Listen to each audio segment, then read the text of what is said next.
Hi everyone, and welcome to Moxxie Life Coaching. I'm Michelle, and I'll be your host as we explore what life coaching is and how it can empower you to create and live your best life. We'll talk about topics ranging from our own self-defeating behaviors to getting to know our authentic selves. Together, we'll investigate a variety of self-coaching modalities and explore a wide range of topics relevant to getting the most out of the life that you are actively creating. New episodes will drop every Tuesday, so please subscribe so you don't miss out on the great hints, tips, and tricks, and generally awesome content that will help you create your best life. So welcome, and thank you for listening.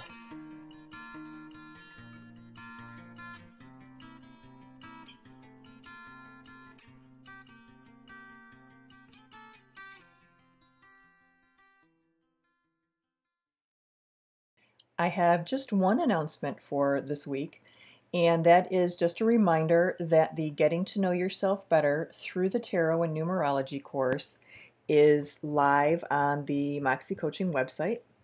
It's a free course, and it's designed to help you gain an understanding of who you are at your core, in the same way that your sun sign does in astrology. The course will teach you how to calculate your birth card as well as the birth card of anyone else for whom you have a birth date.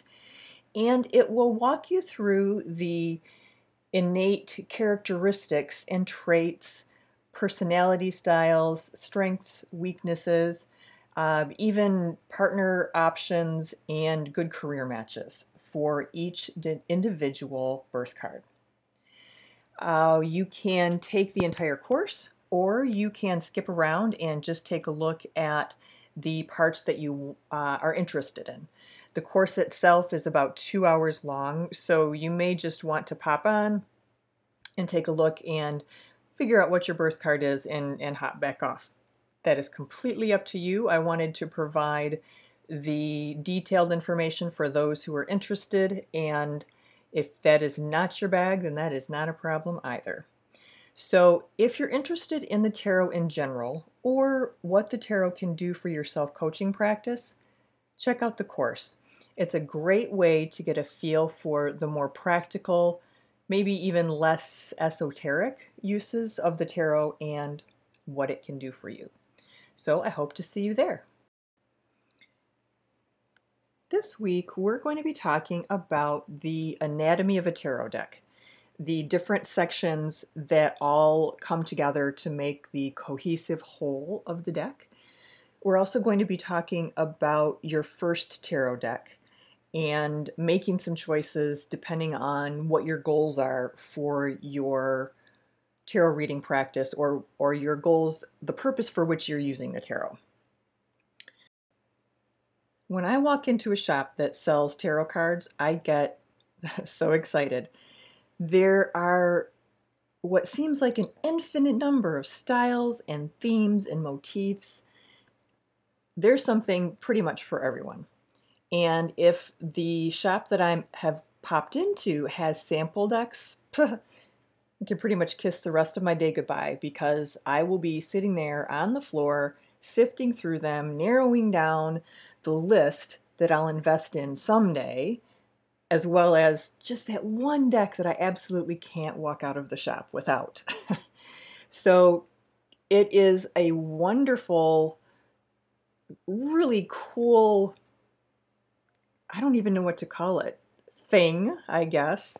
I've never been into collecting any types of cards, but the tarot cards I just absolutely love, in part because of what they can do for me, but also because of the infinite variety of expression that you see in the cards.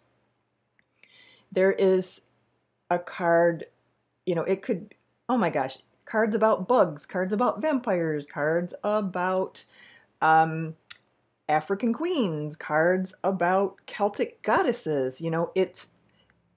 It's all over the board, and it's really cool. And it can be really overwhelming. If you have looked into the tarot even a little bit, You're probably aware of this, right? You've looked on the websites and you're like, oh, those are really cool, or those are pretty, but I have no idea which deck of cards I should be choosing for myself. So while those of us who have been involved for the tarot for quite a while see the range of decks and we get all giddy, for those of you who are just getting started, you may just be utterly confused. And we're going to try to eliminate some of that confusion today. So this is kind of a primer on tarot decks. I'm going to debunk the common myth that's out there about your first deck. We'll talk a little bit about the Rider-Smith Waite deck and why it's so popular. And then we'll go through the structure of the tarot deck to start familiarizing you with the information that's held within the cards. So this is the myth. People say, and that's in air quotes, people say your first tarot deck should be gifted to you. And that is completely false. There is no reason whatsoever that you should not go out and buy a tarot deck for yourself. The myth has been around for a while and it's unclear where it originated, but I've heard speculation that it might have something to do with this organization called the Hermetic Order of the Golden Dawn. They were a secret society in the late 19th and early 20th centuries, and they were devoted to metaphysics and the paranormal, and they were very exclusive. So they had like an initiation and the whole thing. So there is some speculation that the idea of gifting someone a tarot deck really originated with them, in that the only people who were supposed to be reading tarot were those who were initiated into the order and gifted a deck. That is clearly false. So if you have heard that, and if you are waiting and waiting for someone to get a deck for you, you can stop waiting. Hop online, go to your local metaphysical store first, online second, support your local businesses, and take a look at what they have. And it can be, I mean, I am not kidding when I say there's a deck out there for anyone. I have decks with fairies on them. I have a deck that is basically in the style of tattoo art. I have an ultra modern deck. So they're all over the place. It's just whatever resonates with you at the moment. And you'll find as you continue to read and as you develop a relationship with the tarot and the cards, that there will be specific decks that speak to you in a way that other decks just don't. And we'll talk a little bit more about that later. But so I guess what I'm saying is, if you purchase a deck that you think you're really going to like and you start to use it and you see that not really what I was hoping it was, that's normal, right? Don't beat yourself up. Keep looking, and eventually you will find the deck that is just a really good, comfortable fit for you. And hopefully you'll find a few of them. So while there are a zillion types of tarot decks out there, for the purposes of what I'll be teaching in this curriculum, we're going to be focusing on the Rider-Smith Waite deck. And of all of my decks, the Rider-Smith Waite is absolutely hands down my least favorite deck. But it is the foundation on which the modern tarot has been built, and the meanings, if you want to learn those traditional meanings, are the foundation of the traditional card meanings. So we start at the beginning, and then when we get comfortable, when we have more knowledge, then we can branch out and begin to use other decks. Sometimes the other decks will change the names of the suits or of specific cards, but the card meanings are usually very similar or the same. So what happens is you'll get someone who's feeling, who's very creative, and they want to riff off of what was done traditionally. They don't want wands, they want staffs, or they don't want pentacles, they want discs. In one deck, you might see a page, a king, a queen, and a knight. And in another, you might see a child, a man, and a woman. So it really is flexible in terms of what the cards are called. Nevertheless, in the traditional Rider-Smith-Waite deck, what do we want to call them? Children of the Rider-Smith-Waite deck.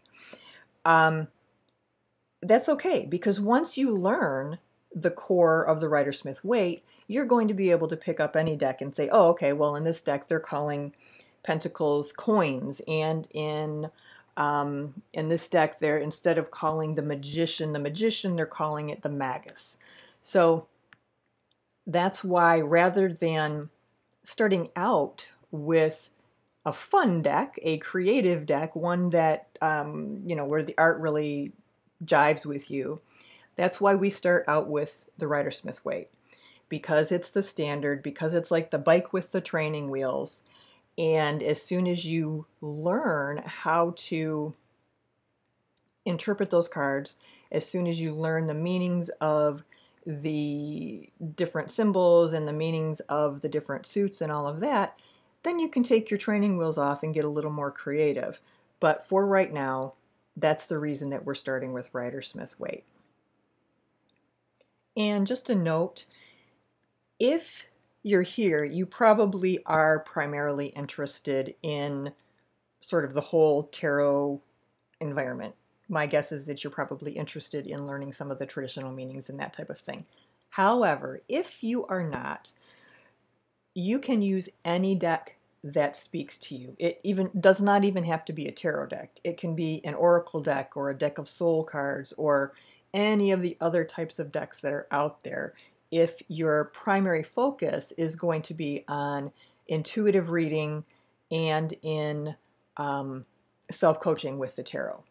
So I just wanted to put that out there, that if that's the case, please feel free, go ahead and choose whatever deck that speaks to you personally.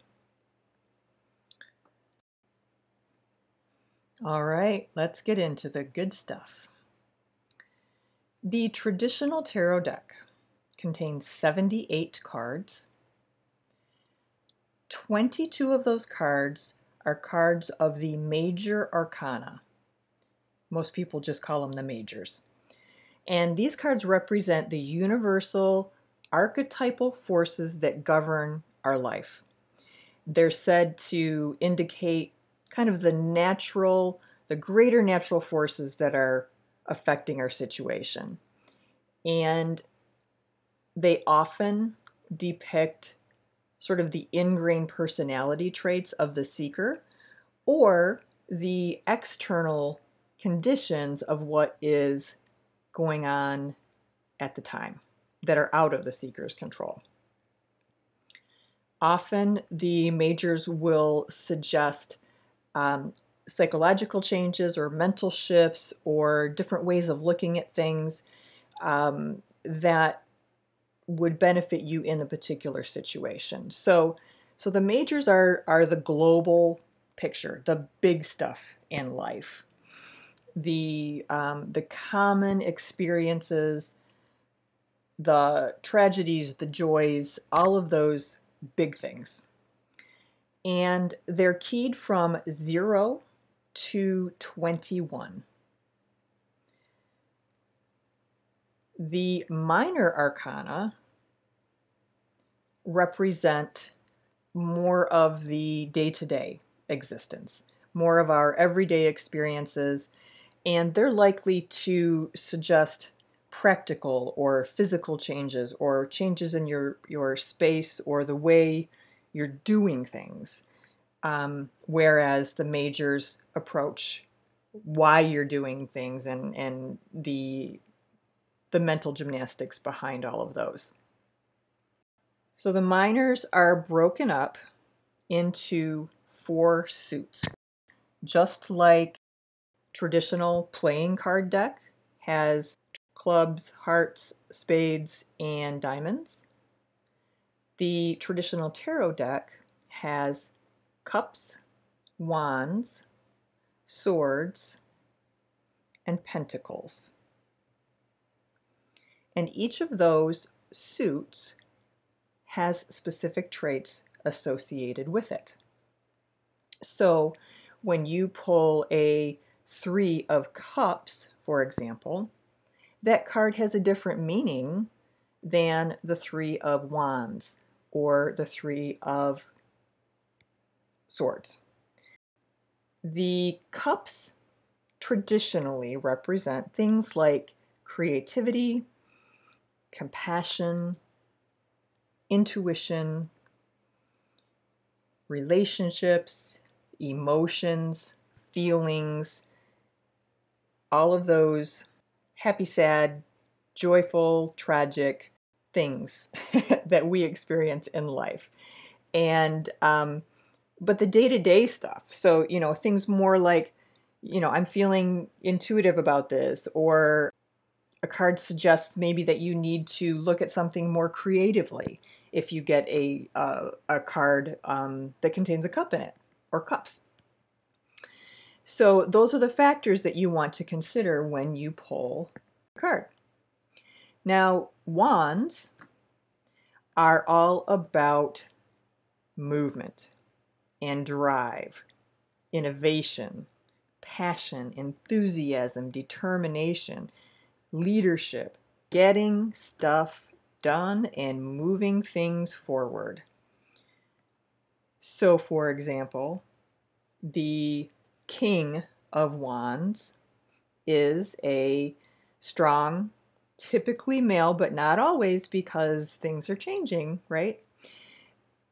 But a male energy that is wonderful at leadership and supports leadership, and a male energy that people flock to for leadership, that type of thing. And we'll talk more about the court cards in a little while. Swords are all about thought and intellect and ideas, communication, rationality. Sheldon Cooper, if you have ever been a Big Bang watcher, Sheldon Cooper is a classic sword. Who else? Ruth Bader Ginsburg, another sword. Dr. Spock, right? Okay, so a lot of them. And lastly are the pentacles.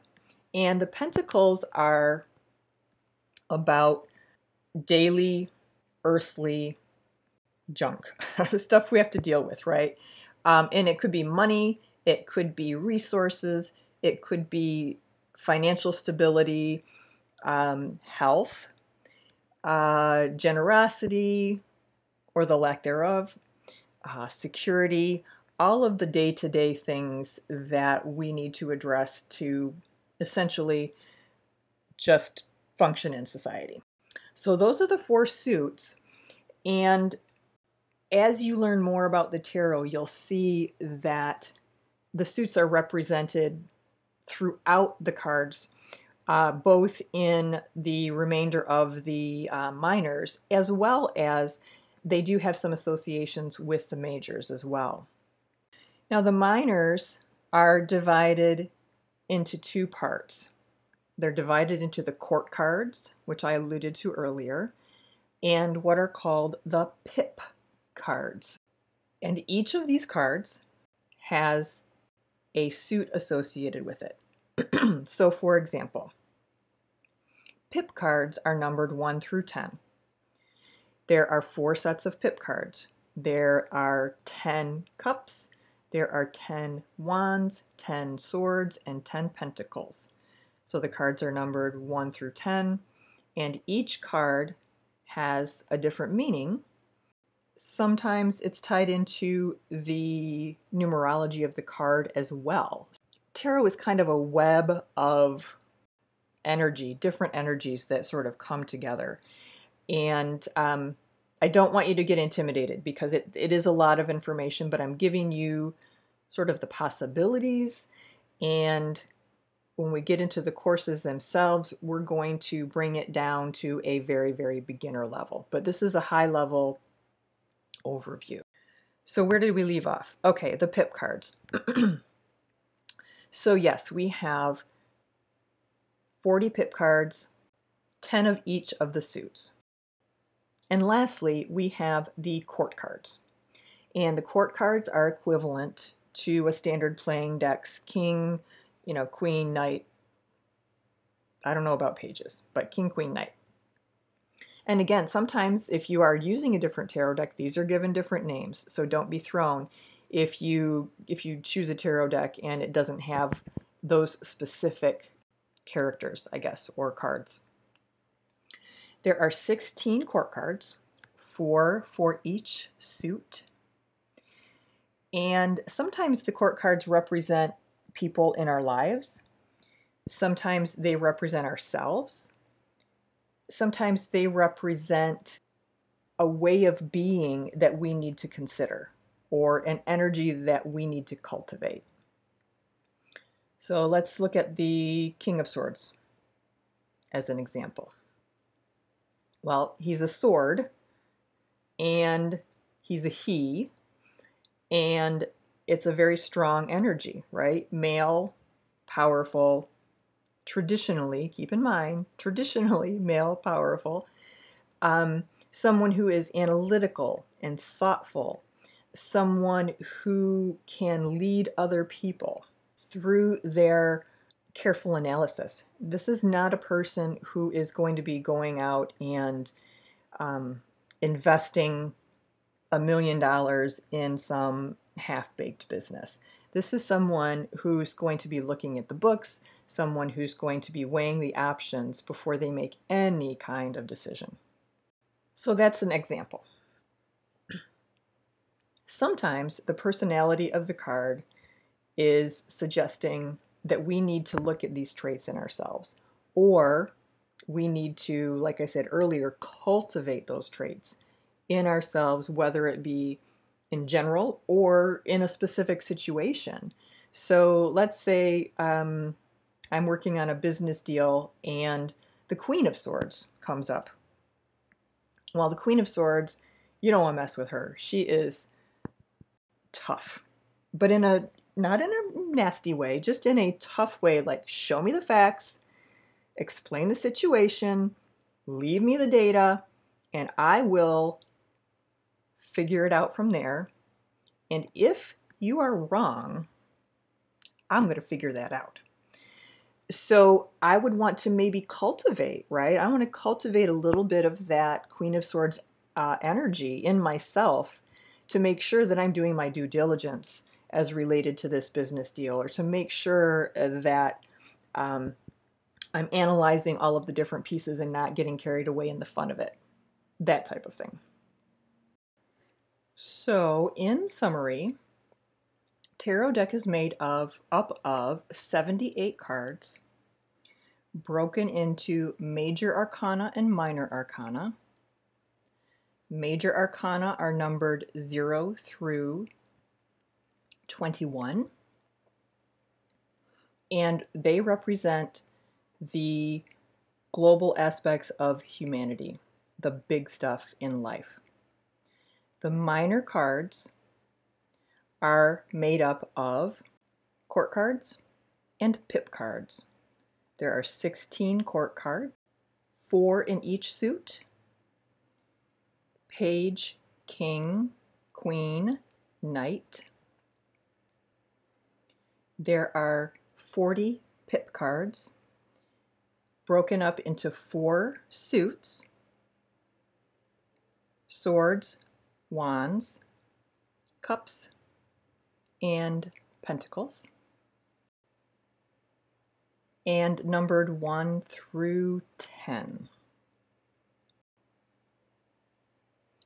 Once you have the foundational knowledge of the tarot, you know, the basics, the keywords, the general gist of what the individual cards mean and that type of thing, I definitely encourage you to move on and choose a deck that speaks to you, and choose a deck that represents you based on your values, your lifestyle, your likes and dislikes. As I said in a couple earlier podcasts, the Rider-Smith-Waite deck was created and I guess cultivated by a very white patriarchal society, and it it fails to represent modern society on so many levels. However, it is the standard. So please, please know that if you take a look at it and say, "What? No," that you just need to get through the foundation, and then you can move on and choose a deck, an indie deck that just, you know, speaks right to your heart and soul. All right, that is the gist of it for this week. Again, just a reminder about the free tarot course that is available, the Getting to Know Yourself Better Through the Tarot and Numerology. And just a flat out request for any likes, subscriptions, shares, follows, all of that good stuff. I am on all of the social media except Twitter. So please reach out and do what you can to support Moxxie Coaching and this free tarot curriculum that we're putting out. All right, everyone, be well, have a fabulous week, stay cool, and we'll talk soon.